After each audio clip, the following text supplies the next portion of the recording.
Do you need a calendar, but you don't actually care about knowing the date? Then you need kitten calendars. Each month features an absolutely adorable, high definition, heart meltingly cute kitten. And the dates? Completely wrong. Totally useless. January might have 45 days, February could start on a Thursday or maybe a Saturday. Who's to say? But does it really matter? Look at that kitten. Just look at it. Who needs accuracy when you have whiskers? Who needs organization when you have toe beans? You weren't going to check your schedule anyway. You just wanted to look at pictures of kittens and let time lose all meaning. So get your kitten calendar today. And for a limited time, use promo code POSTMORTEM to receive a calendar that has 2 extra months. What are those months? Hey, that's for you to decide. But look at the cat pictures. It's really cute. Kitten calendars. You'll never know what day it is, but you'll always know it's so cute and adorable.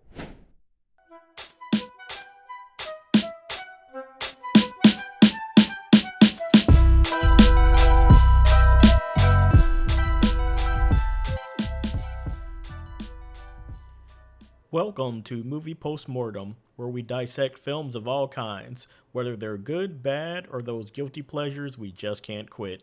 I'm Reggie Hill, and I'm joined by my nephew, Isaiah Brown. Together, we're here to examine what worked, what didn't, and why we keep coming back for more. So grab your popcorn because no movie is safe from the scalpel on Movie Postmortem. Okay, hello everybody. On today's episode, we're going to talk about Transformers: Revenge of the Fallen, the sequel to the previous Transformers film. And since I keep forgetting to do this at the end of all of our podcast episodes, I want to start by saying Oh one yeah. thing. You can follow us on Blue Sky. So that's the first thing. We have a account set up there. Yeah. For the Movie 13 of you Postmortem. you that use Blue Sky. Yeah, for all 6 of you who use Blue Sky, you can find us there. The second thing is, I occasionally will put up a poll on Spotify. So I put up a poll on the previous episode for Transformers asking if you wanted us to continue doing the Transformers franchise. I didn't want to wait for your answer. And so, trust me, the votes do matter. But I will try in the future to remember to actually let you know when we have polls up. We put one up also for Captain America. And so, if you use Spotify, I know a lot of you also use other podcasting platforms, but on Spotify, you can find a poll occasionally. And so, now that we finally got that housekeeping stuff out of the way, we can dive into Transformers: Revenge of the Fallen. And so, in this film, Sam Witwicky, our hero from the first film, leaves the Autobots behind for a normal life as he, gets ready to attend college. But when his mind is suddenly filled with cryptic symbols, the Decepticons target him and he's dragged back into the war between the Autobots and the Decepticons. That's just a brief summary. I don't think Yeah. most of the plot is worth going into. Yeah, that's a brief summary of it. And even with our summary, it doesn't really portray what happens in the movie either. Yeah, so like I don't want to spend too much time trying to go into the actual plot. I'll put that in quotation marks Yeah. that they have in this film. But before we get deep into that, just a quick little behind the scenes here. Transformers Revenge of the Fallen was apparently like heavily influenced by the writer's strike back in the day. It's really evident here because even Michael Bay is like, "Oh yeah, this movie is garbage," and it's because of the strike. Let me explain something to the audience that I've discussed a little bit before. So, for those of you who don't know, I had a surgery back in the day, and the surgery was for someone to put a chip into my mind to make me forget ever watching Transformers: Revenge of the Fallen in the theater. And so, all I remember is waking up with a note on my chest that said, "Never pay money to see another Transformers film in the theater." You got you And got so, the you got the name of that surgeon. You got a yeah. number. And so this is my first time revisiting Transformers Revenge of the Fallen and seeing it again. And I'll just say clearly, this is a bad film. I will I'll, give I'll it I'll take it a step further. This is a terrible film. yeah, I'll be generous and give it 2 stars out of 5. Because there are maybe two things I really like about the film, but this is just a bad film. I'm gonna give this movie a point 0.5 stars. I'm giving it both point. I'm giving it that low amount as both a fan of movies and a fan of Transformers. This movie is butt. you could kind of place the blame on them for just saying, you know what, we need to rush this in before the strike, as opposed to saying, you know what, let's just delay the production of the film until we have something that we could actually work Yeah. with. Before we get too deep into this, let's just take a step back and just for all you new viewers, we're going to teach you how we do things here at Movie Postmortem. Here we have our causes of celebration, causes of death, and movie stitch ups, which is essentially our pros, cons, and what we would change about movies. So I suggest you fasten your seatbelts and get some snacks because we're going to be here for a minute. We have a lot that could dump on this movie for, and we have a lot that we could fix with this movie. Yeah. I feel like it's not even fixing at some point. It's like just doing it the first time because there was nothing to fix for part of this. Yeah, it's more like we're just in the background with old Yeller and the shotgun, just putting this one down out of its misery, and then getting a replacement dog. Yeah, pretty much. We're gonna do better, dog. This one Okay. doesn't have rabies. But let's stay positive Yeah. first because we won't have many positives. My Yeah. biggest Yeah. cause of celebration is actually still the special effects. Yeah, the special effects are still good. Except for that one explosion that happens in Egypt. Did you notice that where it kind of Yeah, looked like the carrot? Yeah, you know exactly what I'm talking about. yeah. And so the special effects are still kind of the saving grace of this film, and is the only reason that I gave it 2 stars. And let me probably clarify. When I say special effects, I mean CGI and also practical effects. So I guess I would say visual effects and also their practical effects and their stunt work. So more like just like effects in general. Effects in general, yeah. Because Michael Bay is still blowing up a lot of stuff. Practically, he's still just making as many huge, gigantic explosions and having vehicles and dirt and sand fly through the air as possible. And he's done a great job again of integrating the robots into it. It just looks chaotic. I'm sure plenty of people got hurt again on this film set, and it just Yeah. looks really good. Well, a little fun fact for you: Shia LaBeouf actually did hurt his hand while they were filming, and they just kind of wrapped it into the story somehow. Yeah, and the little gauze that they put on his hand in one scene, it's just really that kind of telly thing, which it only makes the rest of the story look worse because it's like, oh, you got hurt when we teleported to Egypt. Yeah, that literally happens in the story. And so the rest of the stuff that you go through, you never got hurt enough to actually have a visible injury there. And so that's where, again, a better film would say, let's delay until he doesn't need a cast on his hand all of a sudden. But this is not a good film. And so Yeah. the practical effects, the CGI looked good. I actually liked the fight choreography between the robots a lot. And there were, some good moments you could kind of see the special Yeah. moves or the blows that they were doing. And I thought that worked really well. And in sort of relation to that, I like Devastator. Devastator looks amazing. He looks scary. He's powerful. He has like this vortex attack where he's like sucking in, Yeah. everything around him and things are just getting Yeah. shredded and blown out the back of his body. It just looks impressive. Yeah, he's like sucking up rock, sand, cars, and crushing cars, but somehow can't crush mud flap. Somehow, I Yeah. don't know how that happened, but he's mostly cool. Yeah, so like Devastator is a type of thing. And again, I agree with you. I'm not going to get into the fact that it's not the Devastator from the cartoon. It's clearly, it was just like Michael Bay understood I have to put a giant robot together out of smaller robots and it has to be big and hard to beat. He did that and he did it really well. Seeing Devastator in this film, that's the kind of thing I go to the movies. I'm like, yes, this is awesome. This is just really impressive to see. So yeah, that was a, cause of celebration kind of falls under this one for me, where it's like, yeah, the effects, the action in those Yeah, moments was just really well done. yeah, and another behind the scenes little Easter egg here. Apparently, the file Devastator was so big and so detailed that it actually blew up a computer. They had I'm to not store the surprised. model. They had to store the model on multiple computers.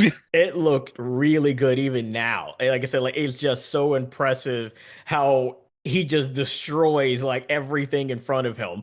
It just really made me wish that they actually used him better after his kind of debut moment in the film. Because like, okay, this is a huge adversary that no single Autobot you would think could take down. And so it was just like, yeah, that's what you want from a big blockbuster summer movie. Is like, show me something impressive that's going to wow me on the screen. And they actually did it, at least with the effects for Devastator. Outside of visual effects, I don't have any other causes of celebration for this film. And so, how I actually organize my thoughts on this, I have several causes of death. But for the first one, I'll just tell you the category. Causes of death. This film is just too horny. That's literally what I wrote. I was like, I why is this film so horny? And that's so many things. You got mom getting butt slapped. We have multiple scenes of dogs humping each other. You know, we there's there's a little Tom Kenny robot humping Megan yeah. Fox. It's just what I'm just like, what is up with this movie? And just like, and by no means are we prudes. Like he's a scientist for God's sake, but just like, my God, Michael Bay, calm it down, man. And And it's to the point to where it's ridiculous. And to me, when you get to a point where you're doing something that makes no sense, so much so that you have to have something written into the script to justify it, that means you're wrong. So when Sam gets to college, which is apparently Princeton, he is surrounded by women who look like they came off of a music video shoot. They look like they came from a Victoria's Secret model, Yes. like novel or And this something. is so obvious. And Michael Bay knows he can't get away with this without some kind of explanation. So he says that his roommates, they're hackers and they hack the dormitory system so that all the hottest women are in their dorm, which again makes no sense. But that's how Well, bad this is that they I have have a, to use I have a that as an confession. excuse. I have a confession. I'm pretty sure I said this when we did our last episode, but I ended up fast forwarding through most of the college part of the movie, It is terrible. It and is so just egregious the amount of just model shots, upskirt shots, butt shots that Michael Bay forces into this segment that makes absolutely no sense. They're supposed to be going to their first college party, which looks essentially like a music video shoot. I When they go to yeah. class, the class is filled with women dressed like they're in like I said, a Victoria's Secrets catalog in the front row of the class, where even they're being all horny towards their professor, who's being That horny back at was them. And I'm that like, what was what is going on ridiculous. here? Why do you need this? It got to the point to where when I was going through that scene, I got on my phone and looked up where Michael Bay went to college. That's funny because I had a similar reaction. My first thought was Michael Bay Did has gone to college, right? Because he has to know this is not what college is like. Yeah, literally for those of you that don't understand what we're really talking about here. Here's how ridiculous this is. There's a professor where he's giving a seminar for this entire like group of both women and men, and he's just being aggressive. He's literally just up there. He's like he bites an apple that drops it. This woman in the front row picks it up and she's like, "Thank you," and he's like, "Finish that for me." I'm just like, "What Exactly. is this?" Yeah. It's like And what it is just keeps going. it keeps going from there. He's listing off like constellations. Like he's like Virgo, the Virgin, gives like an eye to the girls in the front, and they just like, oh, I'm just like, what? And flash forward where Sam gets up and disrupts the class, and he's like, I will not be punked by the dean. I'm just like, but you were over here making love Exactly. in front of the dean earlier. So like, what are you doing? And What so is this? so What? for me, what this was an obvious ripoff of, and for the those of you who watch like the classic Indiana Jones Raiders of the Lost Ark, you see in the film like Indiana Jones has female students who are obviously enamored by him. Somebody, whoever wrote this film, remembered that scene and said, "Oh, let's take it up to 20." It's not just like these female students like the professor; they're just all horny for each other, back and forth, disrupting class. So it made no sense. What did they find so attractive about that professor? Because he just looked basic to me. And for those of you who haven't seen the movie or might have watched other TV shows portrayed by Rainn Wilson or Dwight from The Office, the long-running television show. So I Oh was my God, no surprised. wonder he looked so familiar. I was like, wait, this is Dwight from The Office? No wonder he looks so familiar. Are you kidding me, Michael? I'm not going to list Megan Fox as a cause of death for this film. What's clear Yeah, to me is that in the first film, Megan Fox played a character called Michaela Baines.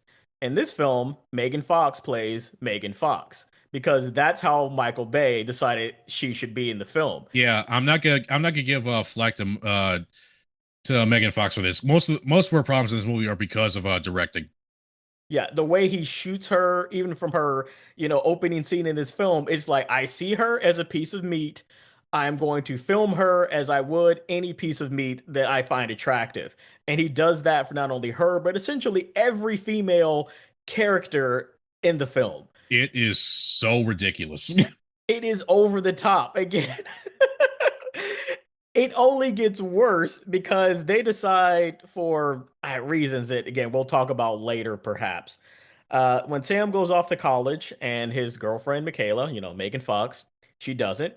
Sam Yeah. is immediately kind of pursued by a strange woman who he doesn't know, who is essentially wearing a piece of lingerie, to class, follows him Oh around, man. hits on him at a party, ends up, getting into, his dorm room, tries to make out with him, only, for Megan Fox to walk in and so they could have some relationship drama. So this woman who's interested in Sam, who has the name Alice, as she is making out with Sam, then it's revealed that she's actually a robot. She's a Decepticon pretending to be a human to track down Sam for reasons that did not honestly seem necessary at that point in the story. We'll talk about that later. Well, number one, here's my biggest like complaint here. How are we able to do this? Yes. That's why I felt like this was just part of this whole cause of death about the horniness because Michael Bay was so horny to have a woman who he could objectify even more than Megan Fox that he didn't think, okay, this raises a whole nother level of just craziness to the story that there's actually Decepticons that can impersonate humans well enough to completely enter our world, and even get into physical relationships with humans.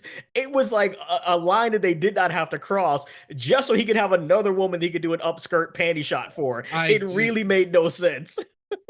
But anyway, since we're on the subject of this movie being incredibly sexually charged, a quick word from our good man Simmons.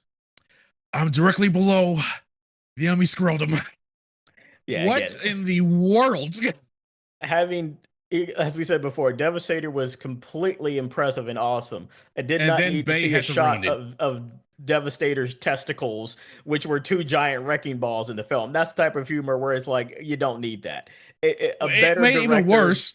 Made it even worse. The machines that he used to transform into Devastator didn't have any wrecking balls. Where'd they come from?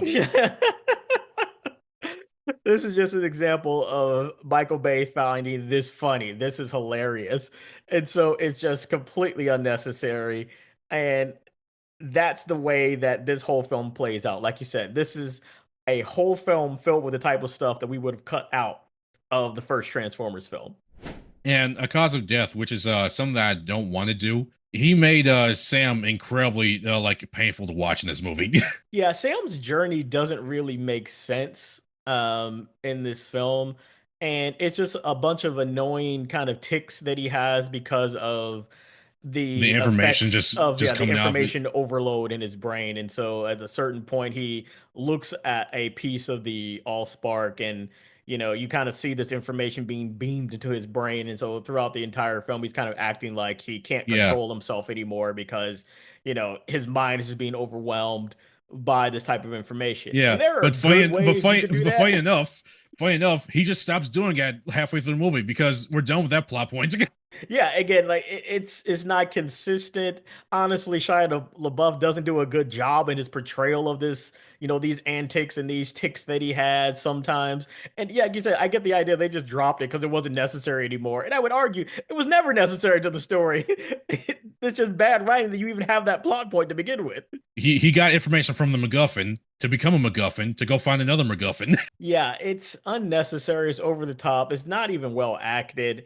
And more importantly, it ties into one of my big causes of death for this film is that essentially what you have is lazy retelling of the same type of stuff that happens like in the Da Vinci Code or National Treasure, where I jokingly kind of wrote down for this film, you could call this the Decepticon code because it's like, oh, what artifact do we have to find? It's going to be hidden in a monument. And so the three stars from Orion's belt, it points to this and it points to that. So it's the same Yeah, the type of light like, ignites the dagger's tip, all that junk. yeah, it's the same type of stuff that had been done better recently by two films. So again, I imagine the writers in their 3 weeks said, "Oh, what? Let's just rip off some of this Da Vinci Code type stuff, and this is why we got to go to the pyramids. We got to go here. We got to here. It's just like it's hidden beneath the Vatican. I expect them to say that at one point. Where it's just like Oh my it goodness. makes no sense because all of these are aliens based on another planet, and so it's just like they're hiding all of their clues in our famous Earth monuments. Yeah, again, another thing that we hated. How like Transformers have been here since the dawn of man, influencing our technology and junk. We hated that with the first movie, saying like we got all of our good stuff from reverse engineering Megatron. Again, Michael Bay turned it up to 11 on this movie. Most of famous historical landmarks done by man have not Decepticon, but Cybertronian symbols carved into them. And the pyramid is a Cybertronian weapon, because of course it is. But of course it is. Yeah, like, and that's where you really feel bad that they couldn't have done more with this. They went to the actual pyramids. There are scenes of them, Simmons, actually sitting and climbing the actual pyramids for this amazing action scene involving Devastator and all this. And this was the best story that they could tell.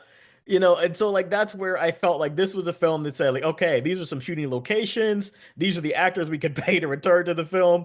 Come up with a story based around this, and this was the best they could do in 3 weeks. Which to me again says that they should have just halted production until they could have come up with something good. Quick cause of death for this movie. How much do you love Sam's parents? They're terrible in every way, shape, or form. Yeah. I I mean, like I said before, and this is where I think sometimes the behind the scenes stuff can interfere with the actual filmmaking. I don't want to sound callous and say that people should be, cut from films and all that. Because I think, especially knowing, how hard it is to find great paying jobs in Hollywood. Yeah, I but like it when people keep, people around just to get that payday. yeah, Like I'm all but for it. but here I believe we can firmly say that Sam's parents could have been cut from this movie. They could have been cut from the parts of the films that they're in. And that's where I don't understand why they're written to be somewhat instrumental in the film, but then not. And we'll talk about that later. The huge script stitch up that I think they could involve his parents.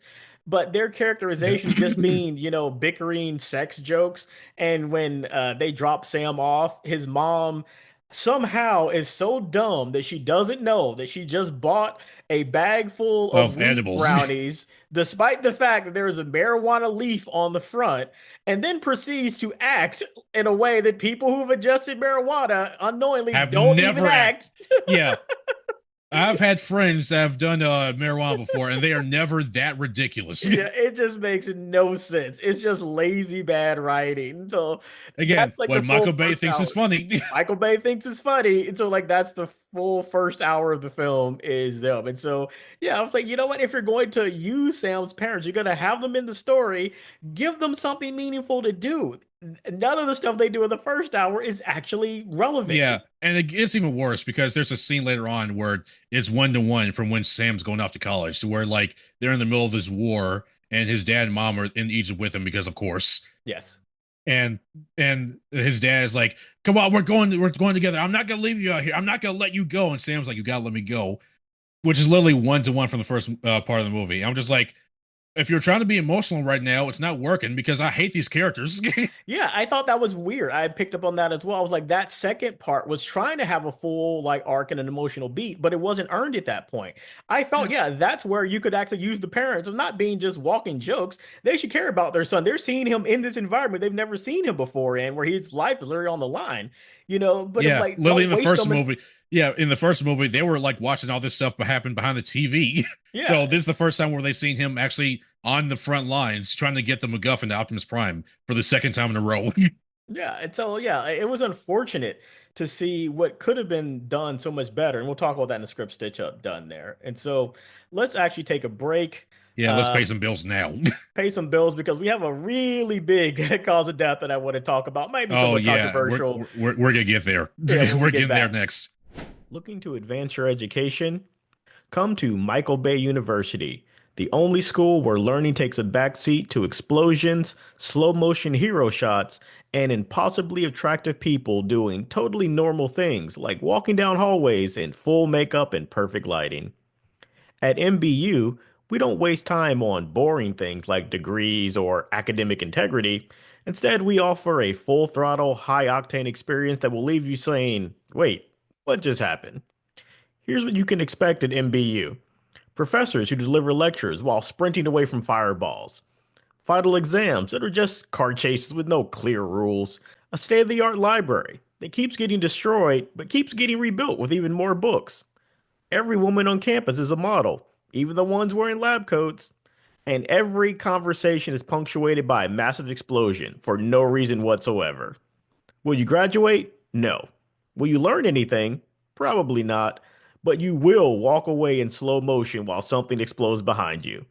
And for a limited time, use promo code POSTMORTEM to receive one free slow motion entrance on your first day of class.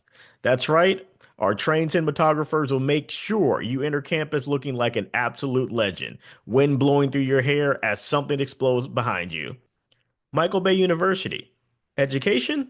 No. Explosions? Absolutely. Okay, we're back. So I absolutely hate Optimus Prime in this movie. I don't know what happened in between this movie and last movie, but Optimus Prime is just so aggressive, bitter, and is it's just like it's so ridiculous, you know. Prime, how I describe him in this film is that he's bloodthirsty and he does a lot of trash talking, which I is the complete I opposite of who he was. brother, I bring this up every once in a while because it's so hilarious how out of character it is. And I've seen comments saying like, "Oh, but in G1 Optimus Prime trash talk before blah blah blah." No, this is different. This is completely different from what old school Optimus used to do. Optimus Prime literally in a death match trying to protect Sam from Megatron, and he's like, "Weak, puny, piece of tin, waste of metal, junkyard scrap." I'm like, Optimus, are you okay? Yeah, it's like watching a video, like a fighting game or something. Yeah, like he's pressing taunt over and over Yeah, he's again while just he's throwing taunting, like punches. he taunts so much while he's fighting. Even in the beginning, there was a robot that he's defeated, and he just shoots the guy in the head and kills him like point blank at the end for Yeah. seemingly no reason. Another thing is, why does Optimus Prime have sickles? Yeah, he rips somebody's face apart. And to this day, I'm sure there was a reason why Optimus Prime had to peel the Fallen's face off. I just couldn't tell you what it is. And why did he have to have an emote when he did it? And he said something literally like, "Give me your face." I was like, I what? He's so unnecessarily bloodthirsty. And I was like, he's almost the villain of this story. It's a terrible portrayal of a protagonist. Because, like we said before, you should want your hero and your villain to be different. And here, he's more just bloodthirsty than seems in Megatron. It just Yeah, doesn't make any sense. there's literally only one moment where he's somewhat Optimus Prime, and then he goes straight back to being a maniac. Yeah, There's the it probably scene there. happens in the forest, right? Yeah. There's a scene where like Megatron's like, "Is the survival of our race not worth the death of one human?" And Optimus Prime is like, "You'll never stop at one." And then Bay ruins it by making him say, "I'll take you all on." Exactly, 100%. I wrote that down. Like, that's the only good line in the film. And it is such an Optimus Prime line, a great moment, a great message. He's like saying, "No, I understand that you won't stop. So don't give me this false, message you're trying to say about only killing one human. You will never stop there." And then he does something and says something so super cheesy. Like you said, it ruins an otherwise great moment. And the other I reason I hate the way that they portray him is that not only do they ruin his characterization, what happens in this film is that you're led to believe that the Fallen, this ancient, kind of enemy of the Autobots, the first Decepticon, who was originally himself a Prime, he can only be beaten by another Prime. no yeah here's yeah the lore of this movie is that only a Prime can kill a Prime. So what did Megatron do? Yeah.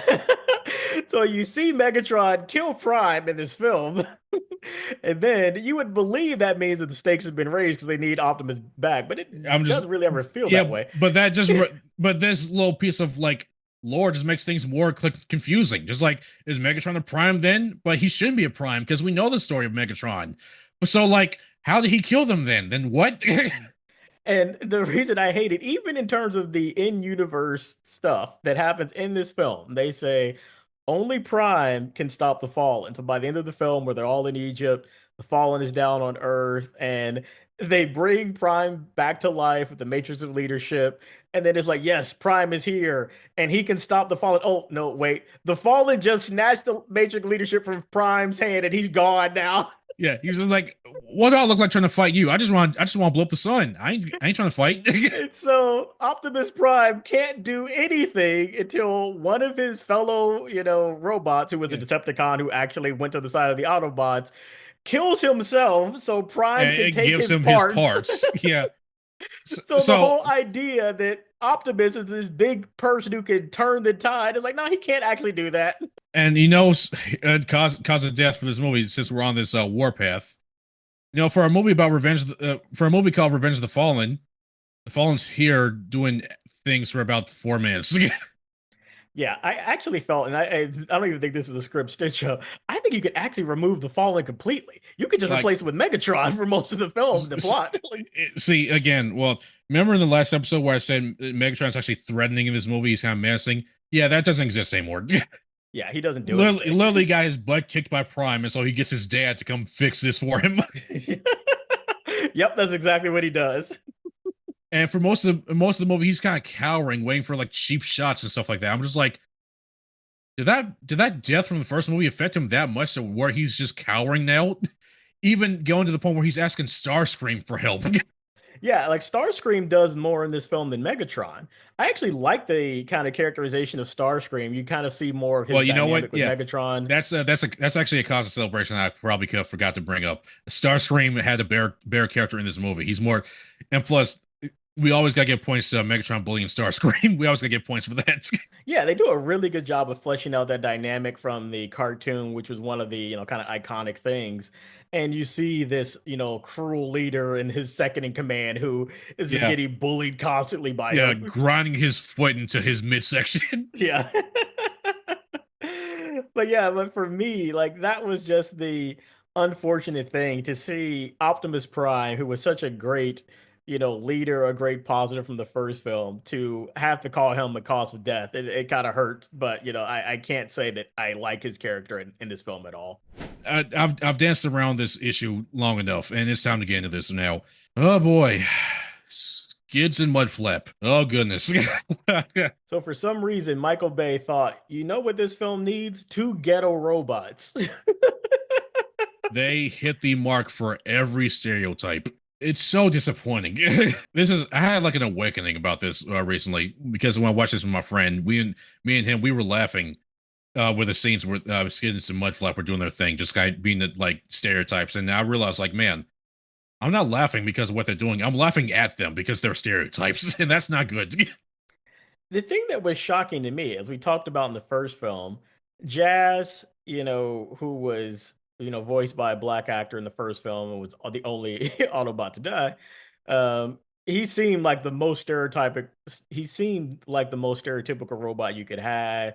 He's like kind of posing like a b-boy, talking slang. Yeah, But it and seems like here with we this are in film, this yeah. movie where we have two hood Autobots for some reason.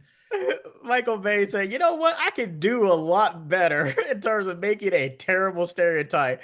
So I'm going to make these robots talk even more slang. I'm going to give them gold teeth. You know what else I can do? I can make them not know how to read.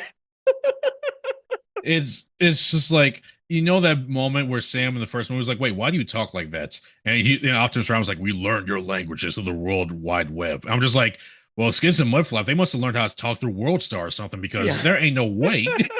For those of you that haven't seen this movie, they literally talk like this. Yeah, man, you know what I'm talking about, man. You know what I'm saying, man. It's literally just like that.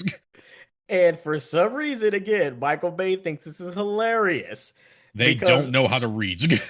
out of all of the new robot characters, they get the most screen time. Yeah, like Sam's like, "Can you read this?" Read? No, we don't really do much reading. And even though we're laughing now, we're not laughing because Is it's like laughing good. at the We're laughing because it's absurdity, terrible. at the audacity for that to go through multiple people who signed off and say, you know what? Yeah, this is funny. We should keep this in the film. Let's talk about the shard of the cube that was used to bring back Megatron underwater. So it's established that they use they use another sliver to bring back Jetfire from his stasis nap or whatever he was on. The sliver has the ability to bring back dead Autobots. Where did it go? We could use if the Matrix didn't work. We could use the cube sliver. Where did that go? Yeah, and even if you assume that for some reason that these slivers, when they bring back, Transformers, are completely consumed in the process, I don't understand why that wasn't something they thought about from the beginning to bring back Optimus Prime. Exactly. Why didn't we? because It got that's like we went on a journey to go find the matrix of leadership when we still had the shard. Why didn't we just take the shard to him? because this is where again the 3 weeks of writing just fail immediately. Because in the beginning, once Sam realizes he has another shard of the Allspark cube, he meets Optimus Prime in a graveyard for some reason, and they talk about this, where Prime says, like, oh, the Decepticons have stolen the last shard of the cube. Sam knows that he has another shard. Sam doesn't mention this at all for some He reason. says absolutely nothing. Again, Absolutely nothing. Sam says that he doesn't want to get involved with the Transformers problems anymore, which makes him kind of look like a jerk. he could have at least given B the shard or something, but Yeah, no. he gave it to Michaela. So again, like Sam in this movie is simultaneously a nothing screamer, but he's also a jerk too. so that's why to me the writing fails so much because it doesn't make sense for Sam to withhold this information from Optimus Prime. Prime is saying there's only one of these things in existence. Sam knows that that's not true, yet he says nothing while understanding how important it is. That makes no sense. And so we've hit a lot of causes of death, and we could list probably 14 more. And so I want us to take a quick break, and then we'll come back with the script stitch ups, which will try to address some of these causes of death. Do you hunger for a snack that's more than meets the eye? Then grab a bag of Optimus Prime potato chips. Engineered for maximum crunch and battle tested for flavor. These chips will have you saying, you'll never stop at one. Because you can't. We tried. It's impossible. Available in 3 heroic flavors: Energon Cheddar, Allspark Salt and Vinegar, and BBQ Blast. Perfect for movie nights, road trips, or last minute battles to save humanity. Optimus Prime potato chips. One chip shall stand, and the rest shall be eaten. Disclaimer: excessive crunchy may attract giant alien robots. Optimus Prime potato chips are not responsible for any Decepticon related incidents. Okay, and we're back. And so, Isaiah, do you want to go ahead and kick us off? Yeah, this is a quick little cause of death, which is a big mess up on this movie that Michael Bay did, which is something we could very easily fix in our stitch up. The matrix of leadership in this movie is barely the matrix. It's the like I said earlier, it's the MacGuffin of lazy writing. That's what this thing is. For those of you that are Transformers fans, that you should know better than anyone else that the matrix of leadership is literally a conduit for the power of Primus himself, literally a piece of God artifact. And here, it's just this resurrection item and thing that they use to blow up suns. It's barely the Matrix. And more importantly to me, they butcher what this is based on the original property, which I understand. It happens in a lot of adaptations. But the one thing about it that I think you have to maintain is that when the Autobots have the Matrix of Leadership, as the name implies, it's something that has to be used by the leader of the Autobots, something that's earned by the leaders of the Autobots. And Autobot using it, has to be worthy of the Matrix of Leadership. So who gets and uses the Matrix of Leadership in this movie? Sam Witwicky. Yeah, the when he died, spoiler, the Primes choose him because he shows all aspects of a good leader, courage and sacrifice, right? He earned the leaders, he earned the Matrix, didn't he? No, he in, didn't. in this film, Sam Witwicky dies and he goes to robot heaven. I am not making this up. He goes to heaven where the Primes are for some reason. Yes, he goes to Autobot heaven, where the robots tell him, "You've earned the Matrix leadership because it has to be earned." And then I'm they bring him back to life, and then the Matrix reassembles from dust, and somehow this is now used to bring back Optimus Prime. and I'm just like, how? All he did was die. And before you say anything, because we've seen this done so much better, literally in Transformers 1, the movie that sadly no one saw in theaters. We saw this done so much better in that movie. Optimus Prime gave his life to save the enemy of all people from and save Megatron from trying to go off the deep end. And in his death, he was still trying to save his best friend. And the Matrix was gifted to him by Primus in the heart of Cybertron. again, something that we've seen done so much better in that movie, and here it just, eh, Yes. And so that's why I said for me, the big script stitch up that I think you have to do with this film is just at the end. You cannot have Sam Witwicky go to robot heaven. It's just dumb. It doesn't make any sense. And not only that Optimus Prime not earn the right to use the Matrix leadership, Sam doesn't do anything to earn it. He literally just seems to die, I guess, of cardiac arrest from just being too close to one of the big explosions at the end. Then they're just trying to revive him. It's not even a heroic moment. And so to have a big MacGuffin that has to be earned by noble sacrifice, but to have no one do a noble sacrifice to do it, is just terrible writing. Just cut that. Don't have Sam die or go to robot heaven. Have him literally walk over to the dead, deceased Optimus Prime, sprinkle the Matrix leadership dust on his chest again. That makes more sense than what actually happened in the story. It's just yeah, really terrible writing. yeah. I'm almost certain that Michael Bay doesn't even really know what the Matrix leadership is. He I just saw that clearly name on the doesn't. wiki and he was like, "Oh, cool, I can name this Arfik." That I'm It almost certain makes that's what happened. it makes no sense. So again, you cannot have a human go to robot heaven in this film. You are robbing Optimus Prime of his sacrifice. So again, if you want to do the robot heaven thing, make Prime earn it. Prime literally sacrificed his life trying to save Sam. Make Sam, watch Optimus die, and then he watch Optimus come back to life because Optimus earned the Matrix of Leadership. Like what? I think that's the problem right there, because you say like Optimus Prime is the one that sacrificed himself to save Sam, but remember what he was doing in that forest. He was ripping off faces or cutting off heads, and I think that's the heart of the problem. that's a good point. In order to fix this Matrix of leadership problem, we have to fix Optimus as well. Yeah, give me a scene where we see the dead Primes telling Optimus that he didn't earn it because he's too bloodthirsty. Yeah, because here's the stitch up that you could very easily make. Instead of Optimus getting a cheap shot by Megatron, literally stabbed in the back and blown up, here's what we could happen instead.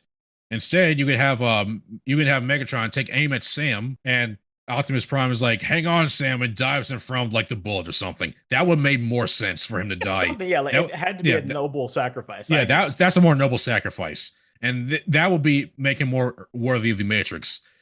The biggest script stitch up after that I have is this. At one point in the story, the Decepticons, Megatron, and the Fallen, they just say, like, you know what? We're tired of hiding. We're going to announce to everybody on Earth that we're here and we want Sam Witwicky because we can't find them. Bring this kid out. You can see the amount of destruction we do, which is a great, should be terrifying moment. And then they don't do anything for Yeah, about 80 it's minutes. it's just Tuesday. Yeah, and so it's like it doesn't even seem like it's a dangerous situation for everybody else on the planet. I'm thinking like, oh, there's gonna be like a manhunt. You're gonna see humans turning on Sam, trying to turn him in. Nope, none of this Yeah, happens. the best you have is him trying to sneak through border patrol. Yeah, and so it's just really weak that there seems to be a whole escalation in the second half of the film that's missing. So this is the part also where apparently Sam's parents get kidnapped by the Decepticons.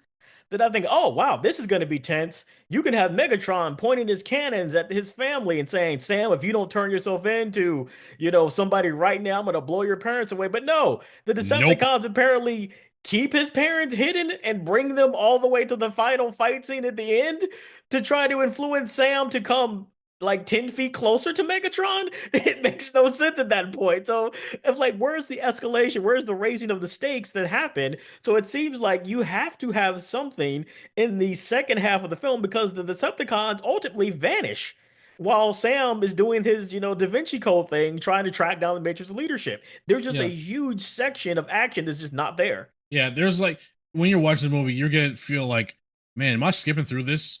Because there's a whole lot of things that should happen that don't happen. And you can tell that there are things that are supposed to happen but don't happen. One thing that Yeah. I actually thought this might be too much for a script stitch up, and it might be, it's kind of me being biased Well, about let's what hear happened in the it. story. Yeah. In the film, as we said before, Alice, this woman who was just into Sam, who turns out to be a robot, is only there for the first half of the film. You know what? I almost forgot about that. Yeah, she follows Sam, and then she's killed when Michaela's in a car and she runs over, Alice. which makes no sense. No, no other robot can be killed that way, but apparently this one can. But to me, you know what would have made sense? And maybe this is just kind of cynical. Oh I would have boy. loved for, instead of Alice being this new character who was pretending to be human, why don't you make that Michaela? I that would have been funny. This is for all you people out there that make fan fiction. This is gonna be some material gold for you. Make it so Michaela was a Decepticon in hiding this whole time, I actually think that makes and more to where sense. and to where now that we're 2 movies in, you can make it so like she wanted to keep portraying him, but she started to feel feelings for him or something like that. That That actually makes far more sense. And especially the because way they depict Alice. I'm yeah, like, it makes so much sense. And he'd be like, wait, that kind of makes sense. This super hot woman is actually a robot. yeah, because let's be honest, from who Sam is as a person in these movies, maybe I'm just speaking from my little armchair psychologist little angle here, but all these 10 out of 10 Victoria's Secret models, why they like him so much? Yeah, like I said, What has he done really? I Like Lily in college, he's like glitching out, like glitching out, having a seizure, and the Alice Decepticon's like, I want that. I'm just like, huh? You know what? I don't read fan fiction, but fanfic writers, if you listen to this episode, make that and link it. I will read that. If you make it, that would be pretty good to read through. Actually, be more entertaining than this movie was. one thing that I wrote that I absolutely I don't know what to categorize it, but I wrote this movie needed to have a fake president because I felt what happens in this story that I absolutely hate. They go with Yeah, the whole thing that yeah. I was just like, you mean to tell me Obama of all people is telling Obama, it yeah, of all Obama people's signed off on all of this. yeah.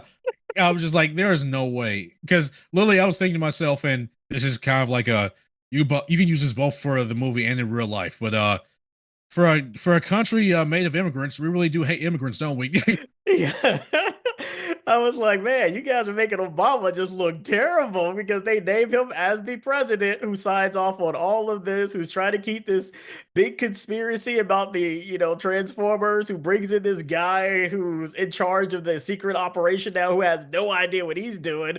I'm like, man, Obama just doing terrible. Yeah, and the dude's just like the orphan of the president here is like this whole operation working with these alien robot things is shut down. It's like you're seeking asylum here, but you're also bringing these problems, aren't you? I'm just like, there's no way Obama signed off on this, right? Yeah.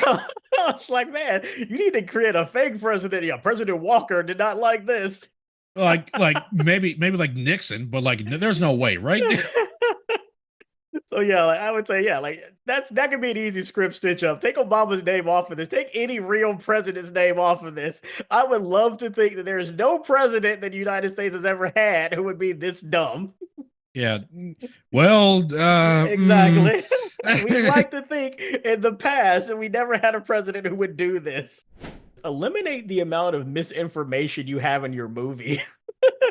And I yeah. understand like there's a suspension of disbelief with movies, but we've talked about where like we don't like it when you say like, oh, all of him human ingenuity is just aliens.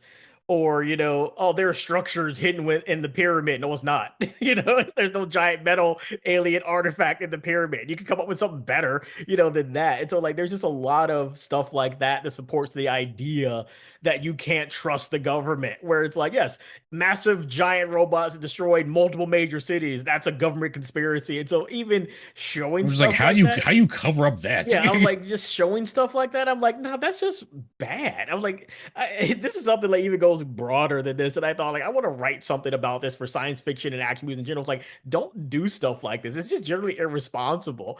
People get a lot of their understated belief about how the world works from movies and TV, unfortunately. And so when Yeah. you show stuff like this, you're saying, like, yeah, that's how stuff really works. No, it's not. It'd be like, That's like, for example, how many of you people out there actually think that people that work with dead bodies actually eat around them or like actually go out of their way to commit necrophilia? How many of you people generally think that's yes, because of because movies? that's how it's depicted. So that's how even they even further, are. even further, Santa Claus is red because of an advertisement. Exactly. So, like, I don't think people understand how subconsciously this stuff sinks into your mind. So, the whole time I was thinking, like, there is so much of these, kind of things to support misinformation and conspiracy theory thinking in this movie. And I was like, it's just lazy. It's always lazy. And again, it makes no sense in the context of the movie. I don't believe you could have had multiple giant robot, interactions destroying cities and to be like, yeah, it's just a conspiracy theory. Nobody really believes that happened. It's not realistic. See, the issue we have here now is that I believe most of our stitch ups revolve around cutting 70% of this movie. But the thing Yeah. is, what do we replace with that 70%? That's what I could say in summary. My opinion about the movie still stands. I can call it a 2 out of 5, just being very generous because the special effects are still impressive. When he blows stuff up, it blows up really well. This is still just a bad film, though. Well, again, I still stick with my even point 0.5 out of 5 stars because we really didn't even talk about this really most for the most part. But this movie gets such a low score for me because the absolute misuse and underuse of Tony Todd, one of the most legendary voices in all of Hollywood. Yeah, and I think that's unfortunate. I chop it up too. Like, of course, they didn't know what they wanted to do with the Fallen, so they weren't going to be able to use Tony Todd because they would have had to have written more scenes for the Fallen. It seems like the Fallen is just barely in the film. Like, I'm sure he was doing them a huge favor when he agreed to do it. Like, It's just like you could have got the same result if you just hired somebody else. And I'm just not saying this because I want Tony Todd. I wanted Tony Todd to have more roles while he was alive because he's amazing. But just like for what they made him do in this movie, they could have got somebody else. yeah, I think they actually had somebody else first, and then they brought in Tony Todd, which to me is an example of a movie making team that realizes they don't have enough, so they try to cheat and kind of add in some additives to get people more interested. So saying like, yeah, yeah, we got Tony Todd for this. It's like, yeah, it's not gonna make me feel like, oh, the fall is really cool. He's a great. Feel like, no, this means you decided to get a better voice actor for a very minimal weak part, and like that's to me just what it seems like. And that's it for this episode of Movie Postmortem. Don't forget to like and subscribe and give us 5 stars because even bad podcasts deserve a good review. Remember, whether it's good, bad, or just a guilty pleasure, every movie deserves a postmortem. Thanks for listening. And as always, you'll never stop at one. I'll take you all on. Thanks for listening.